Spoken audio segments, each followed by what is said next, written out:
Welcome to 101 Ways to Market Your Language program. This is webinar 6 of 10 in our series that we're doing on how to market both literacy and language programs, meaning English as a second language programs and even second language programs in schools. So welcome back to Joe and Carla, and I had a note from one of the other regular participants saying he had to babysit today, so he won't be joining us, but we'll watch the recording. So we'll say, hi Gareth, thanks for watching the recording, and thanks to everybody else who's watching the recording. So today's program is all about, oh yeah, the program's being recorded, by the way. Today's program is going to build on some other sessions that we've had so far. We've talked a little bit about the basics of marketing strategy, setting budgets. We've focused on writing marketing materials, the physical things that you would produce to market your program. Last week we talked about your unique selling proposition and what that means for a literacy program. Today we'll look at large institutions, and next week is about the power of connection.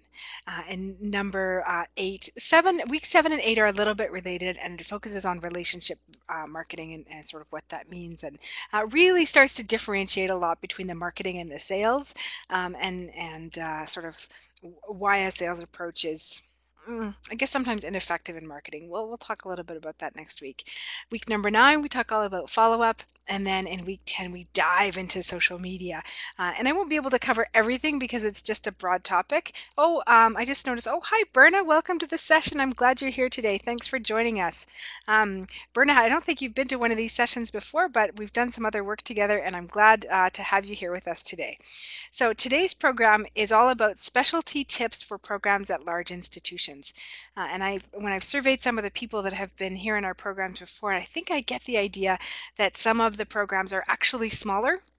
But when I was building the curriculum for this 10-week program, I thought, I have a lot of experience working with universities and the challenges faced by language programs, and I don't think we have too many literacy programs at large institutions,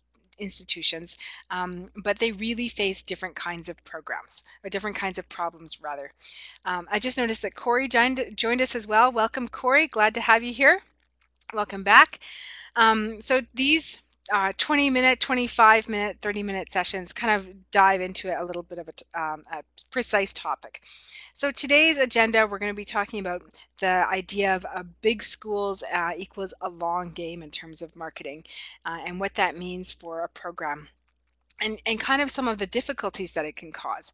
And we'll also look at the politics of marketing in large institutions, because that actually comprises a lot of the administrative work that a program manager or director will need to do. Navigating institutional politics becomes a large part of the work, and the marketing gets wrapped up with administration and institutional and departmental PR as well, and what that means. So we'll talk a lot about that today. And then we'll also look at the role of advocacy in a large institution. Traditionally, we would think of nonprofit, particularly donation-driven programs, and literacy as having an advocacy requirement. That advocacy does become kind of tied up with the marketing. And it also comes into play in large institutions, and the relationships and the nature of the relationships of program directors at large institutions and the role that that plays in program marketing. We'll talk about some sort of common pitfalls to avoid for large institutions. What I won't go over a whole lot today would be things like international trade fairs and educational trade missions, both of which I've done before for institutions. That can be a huge part of international marketing for language programs, and I won't go into it too much today. If there was interest in that, I could do a program on it later. That's really tied up with international student recruitment and sort of what that looks like. But today we're sort of looking at marketing, still a local marketing approach or even a national marketing approach, and also looking at developing some PR within the large institution. So kind of the name of the game here is that with the larger the school, the longer it takes to want to achieve buy-in, get programs up and running, and basically sort of market your program, because you have two sets of marketing to look at. You have marketing within your institution and then marketing outside your institution. And the gathering I guess, support from within inside an institution is just as important for those programs at large organizations as well. So I put this little picture of this gorilla here because really this moves at about the pace of evolution. And for those of us who have an entrepreneurial bent, that can be really, it can be kind of frustrating because you like things to kind of move quickly. And the reality is for a large institution, the bigger it is, the longer, I guess, it takes to get things done. And so there's an investment of time. And remember in our first week, we talked about the cell cycle for language programs. For those of you, were any of you here in the first week? Maybe just let me know through the chat box there. I know some of you have been back a few times, and I can't remember who was here on the very first day. If you were here on the first day, one of the things we talked about was the length of time it takes to market and get a new program up and running. And when I was doing my PhD research, which actually focused on marketing of English as a second language programs at universities. So today's program is pretty much focused on what I've lived in my administrative experience and also what I researched. And through that, both practice and then I found some research to back it up as well, we found 2 to 5 years was the length of time it takes to get a new program off the ground and become financially sustainable. And I looked at it from universities and then have conducted some informal research in the not-for-profit sectors and have found that that time frame, particularly for language programs, seems to resonate across sectors. And so it can take a very long time to get programs from concept to not just delivery, but beyond delivery into financial sustainability, which it's much more than sort of most of us think of. And if you're in a large institution, the investment of time for committee work, for example, and getting the various approvals that you need for even marketing materials and working with other departments can take a long time. And the idea of needing to invest the time in the marketing is a huge piece for people who work in large institutions. And then there's the political aspect, the thing I wanted to call coffees and committees. And when you're in a large institution, the idea of garnering support from within, the institution from working with other departments, whether that might be international student relations or marketing departments or academic committees, is hugely important. And the idea of informal coffees with people. Is anybody here today familiar with the work of David Cooperrider? I'll put it in the chat box here so that you can look it up if you're not familiar with his work. His work has influenced a lot of my leadership practice and I guess philosophy as well. You may not know him by his work, but you might know him by his name rather. You might know him by his work. His work, he's best known as the father or the grandfather of appreciative inquiry. And some of the work that they've done, it's an organizational change and moving organizations forward sort of over the long term. And Cooperrider has this method that they use in appreciative inquiry of a couple of people interviewing a few people in the organization saying, okay, so what works? And tell me what works. It's a very strength-based approach to work, and then having those people once they've done the interviews with a couple of people saying what works, and then the people that you've interviewed then become the askers of the questions, and they then go and ask other people. If anybody is like me and is old enough to remember the Fabergé commercial from the 1970s, is anybody else here? Does anybody else remember that commercial where it was the idea of Fabergé shampoo and you tell two friends and they tell two friends and so on and so on and so on, and it grows. And it's kind of built on that.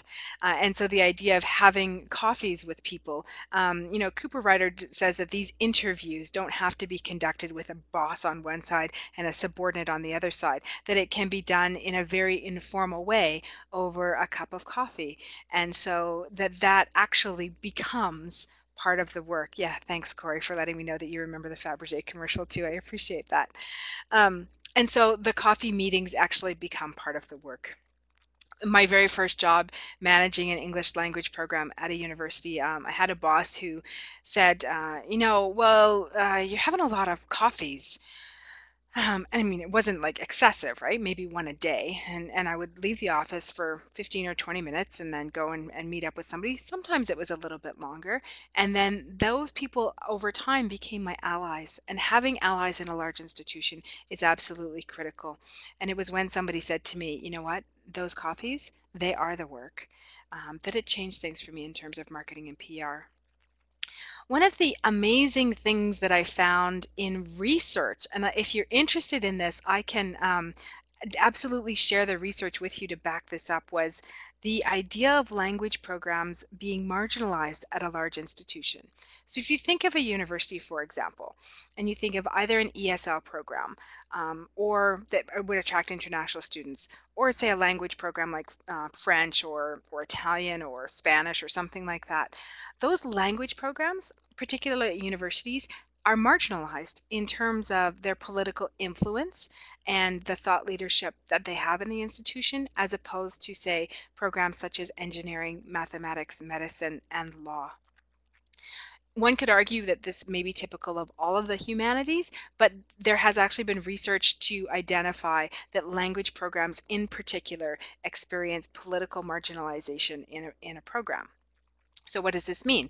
This means that as a language program administrator, one, you learn to navigate those politics, and two, advocacy and sort of positioning your program in a way that is very positively seen, and doing lots of PR can be an important aspect of the work. And if you work in a program where you hear your colleagues complaining about, oh, we don't get the same respect as math or that kind of thing, that's actually quite normal. I'm not saying that it's right. Of course, I don't believe that it's right, but it is normal, sadly. And in addition to political marginalization, actual physical marginalization. So I've got these two different pictures here, right? The one on the left depicts the nice computer lab, and the one on the right, well, perhaps a little exaggerated, depicts the facilities of a potential language, I don't know, department, if you will. And so I worked, one of the places where I worked, the language program, the English as a second language program, was for a number of years located on the 14th floor of a building.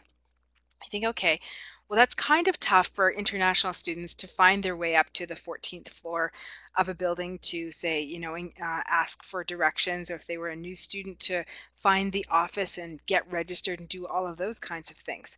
Yes, that would have been bad. But what made it worse in this particular building, for some unknown reason that nobody alive today can still remember, the elevator in that building stopped at the 13th floor, at which point you would have to disembark and then find the stairwell to take the stairs up one more floor to the 14th floor, because it was only accessible by stairs.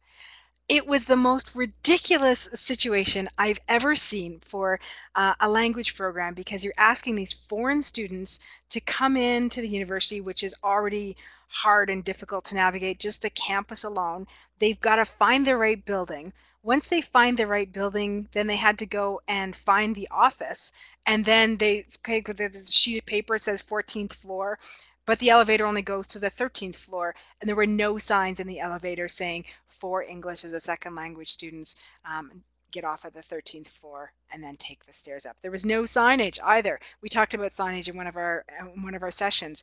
It was the craziest setup and very difficult. So the manager of that program spent a great deal of time advocating for adequate space and facilities. And there is a couple of researchers, American researchers, who've studied language programs at universities and in large institutions, and even in schools. You may find language, if there's a designated language classroom, it may be in an area of the school that is less, it's kind of run down than other areas. And so this is kind of a systemic thing now that we're starting to be able to identify. And you think of people in your organization doing their own complaints and, oh, this doesn't work and that doesn't work. Then you find out that this is actually something that affects many people in large institutions. Fascinating. But it doesn't make it any easier when you're leading a program like that, and the advocacy work becomes a big part of it. So now we're starting to see some research emerging that managers can take to other committees and demonstrate that there has been this sort of pushing to the side of language programs. And so the job becomes then to raise language programs back up and demonstrate why they are important for a campus. The other aspect for programs at large institutions, we're starting to see this as well, because it used to be, well, language programs don't bring in any revenue. The big research dollars come from engineering and math. These are common responses that we hear. However, for revenue generating programs, we can start to look at what's called the ROI. Anybody heard of this tactic? Or not tactic, it's not tactic, it's a research methodology. You've heard of an ROI, right? Has anybody heard of an SROI? This may be actually particularly helpful for nonprofit programs as well if you're demonstrating your impact to funders. Educational programs sort of live in this limbo if they're revenue generating, right? They've got to be revenue generating. And then at the same time, sorry, I'm just getting over a cold. At the same time, they also have to demonstrate their basically impact on society through, results and tests. So they have to demonstrate academic excellence. SROI stands for Social Return on Investment. And it's applicable for both programs at large institutions as well as nonprofit programs if you are revenue generating, because it goes along with this idea of a double bottom line. And what a double bottom line is that, first of all, in business, if you're a revenue generating program, the reason that businesses are in business is to make money. And that's their purpose for existing. So your bottom line essentially is your profit or your surplus. I mean, if it's a nonprofit organization, we use the term surplus. You can't have too much of it because that doesn't go over too well. But it's what's left over. So if we can get back past the actual terms and say, okay, so it's the bottom line that at the end it's a number in the black or a positive number as opposed to a negative number. And for nonprofit organizations or educational institutions that have a revenue generating mandate, that's one of the bottom lines. But it's not the only bottom line, and this is one of the things that adds to the complexity of marketing and managing programs of language programs, because then you also have another bottom line, which is demonstrating the social return on the investment.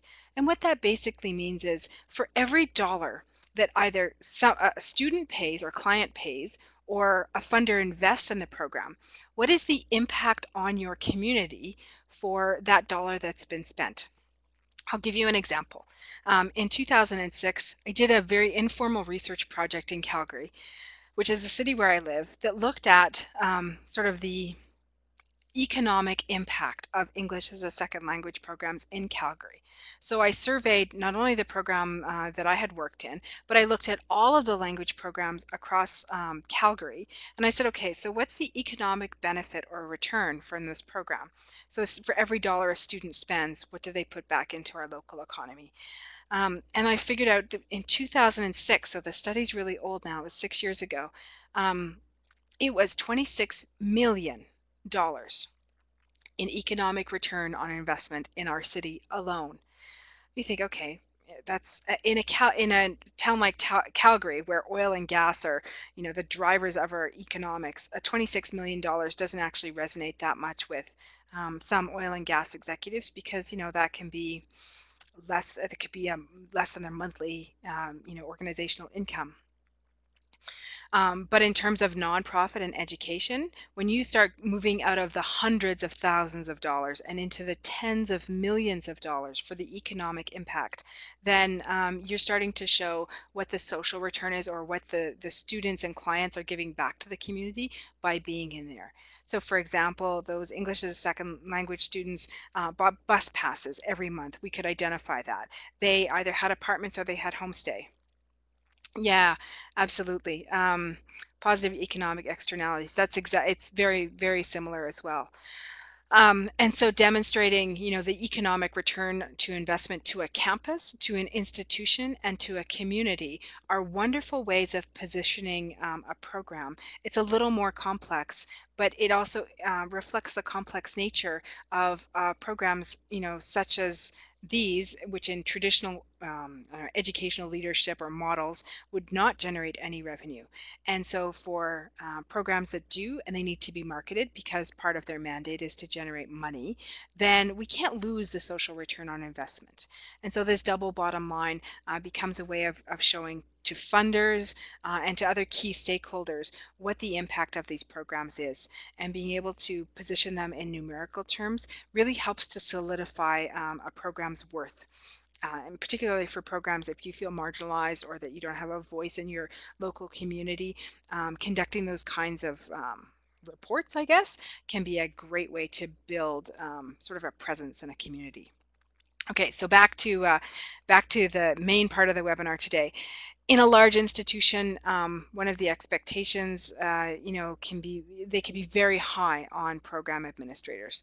I may have told you this story before about a colleague of mine who called me from a Canadian university, and she ran an ESL program, and she called in a panic, needing some marketing help, because she said her dean had said to her that in order for her program to stay open, that she would need to double her registrations in a semester.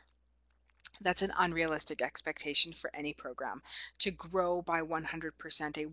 What in business that would equate to a 100% increase in sales in a fiscal quarter, which is essentially what a semester is, right? It's about 3 months, which is about a fiscal quarter. To put that kind of pressure on any administrator or business director is unrealistic. There's no way that she could have met that goal that she was given by her dean. And I worked with her and said, look, you're basically in a crisis situation because you're working under the threat of closure within a very short period of time if you don't meet these goals that have been imposed on you by your dean. You must go back. In this case, you must go back and negotiate for a longer time period to achieve that goal. Is the idea of having a 100% increase in registrations possible? Absolutely. Is it possible in that time frame? Absolutely not. Which is one of the reasons when I put together this program, we talked about the SMART goals, the specific, measurable, achievable, realistic, and the timeline. In her case, she had all of them there except the T. She didn't have the timeline. So she needed to go back and renegotiate that. This is not uncommon in large institutions, that a higher administrator will impose some kind of, goal or outcome or deliverable on a manager in a very short period of time, with severe consequences that a program would be cut. And that has emotional and psychological implications for a manager, because most of the staff are contract staff anyway, and what she can think about is that she's going to have to fire her friends.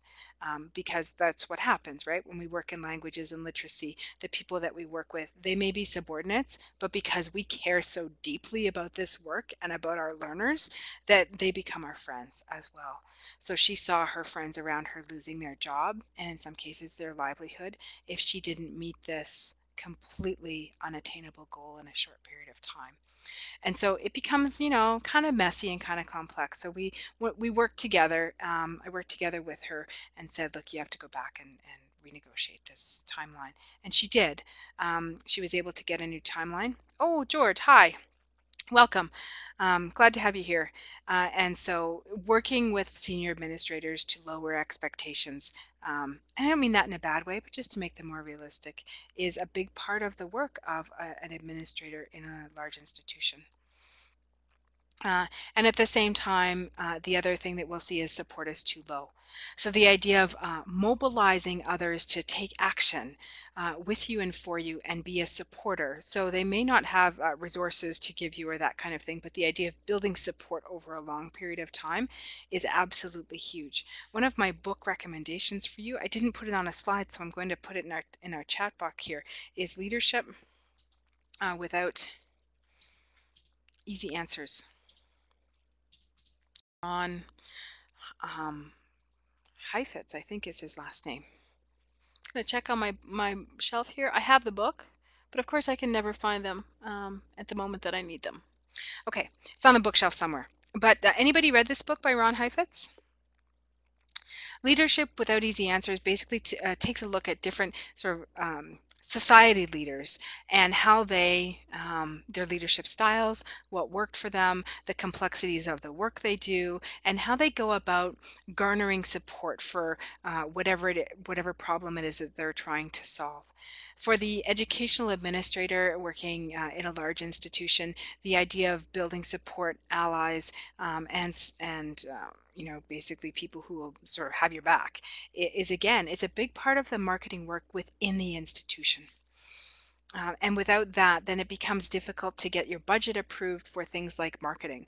And in our session that we had on setting a marketing budget, and having worked in a large institution, I know that for language programs, there is no budget line. They say there's no budget because there's literally no line for marketing in the budget. And so it ends up coming out of things like office supplies.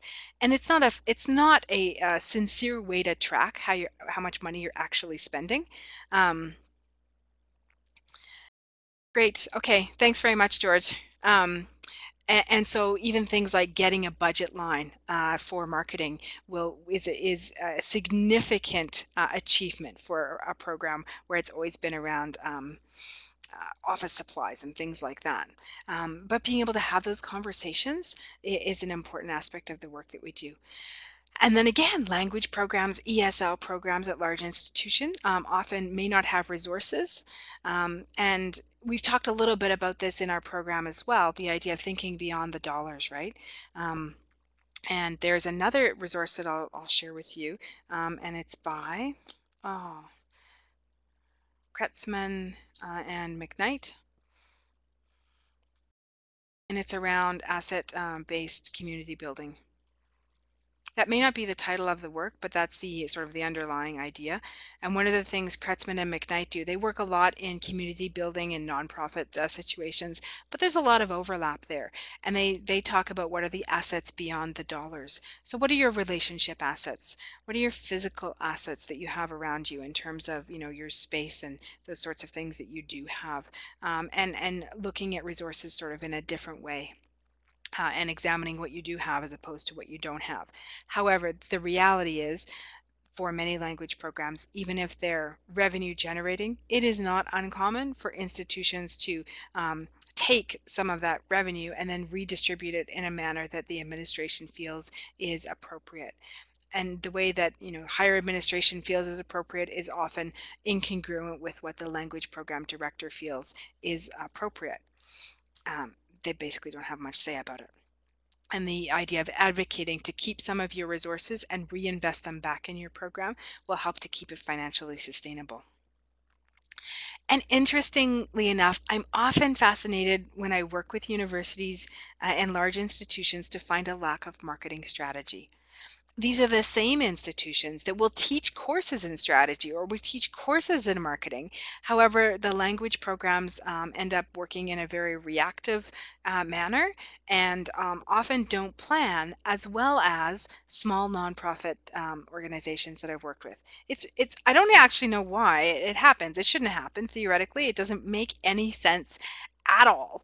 However, this just seems to be a reality. Doesn't mean I have to like it, but it does seem to be a bit of a reality. And so building in a strategic planning session is an important aspect of marketing. And as well, gathering other opinions on what would work seems to be a critical aspect of marketing at a large institution. So the idea of sort of sending your marketing plan around and getting input on it and feedback and so forth is a strategic move to garner support and mobilize people. So that kind of brings us to the end of today's program, which is about large institutions. Next week, we're looking at the power of connections for marketing. Basically, it'll be a class on relationship marketing and what that means for language and literacy programs. It's your turn now. You've been quiet today, those of you who are here. So let me open up the floor for any questions before we wrap up and I would love to have your comments or thoughts or reflections on what we've kind of talked about today.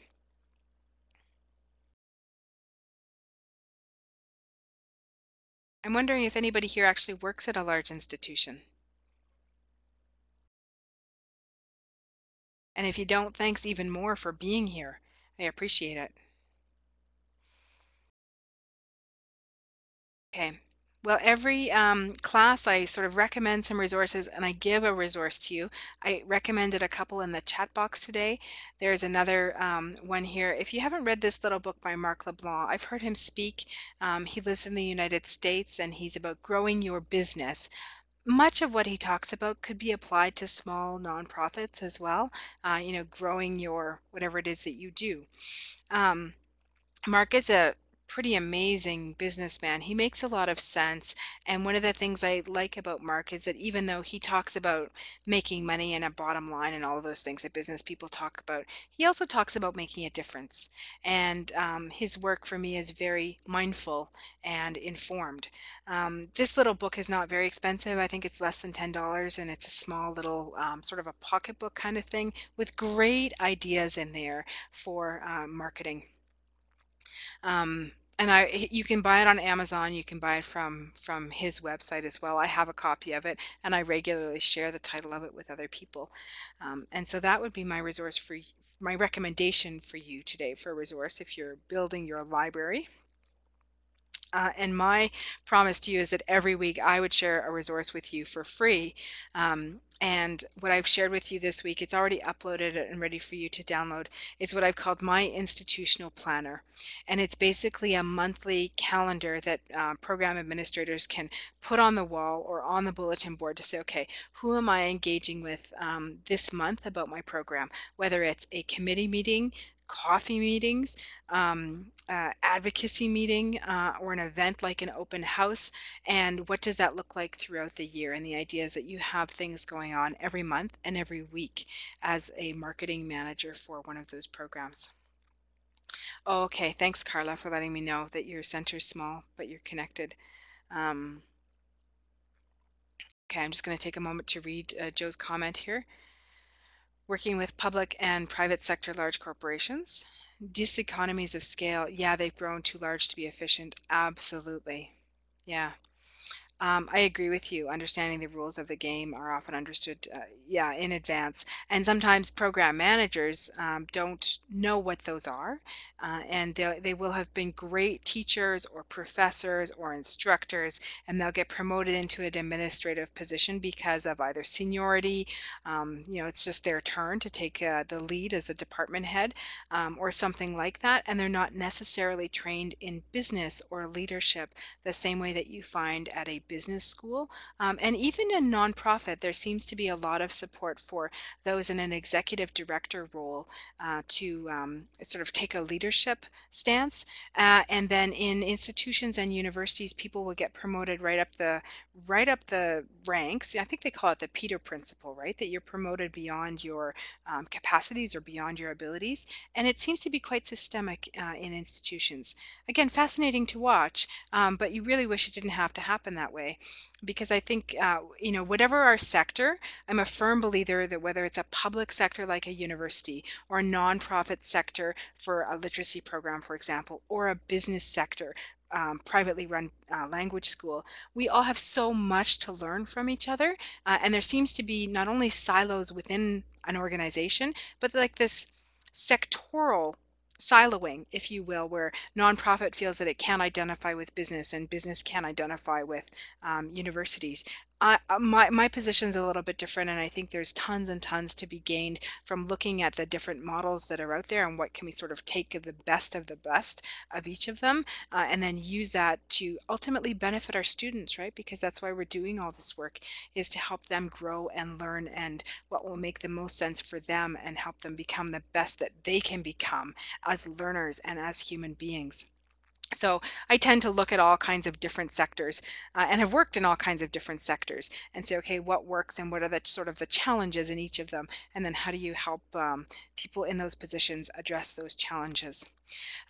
So you could use this template for a nonprofit organization as well. I'm hoping that the templates and the resources are helpful to you.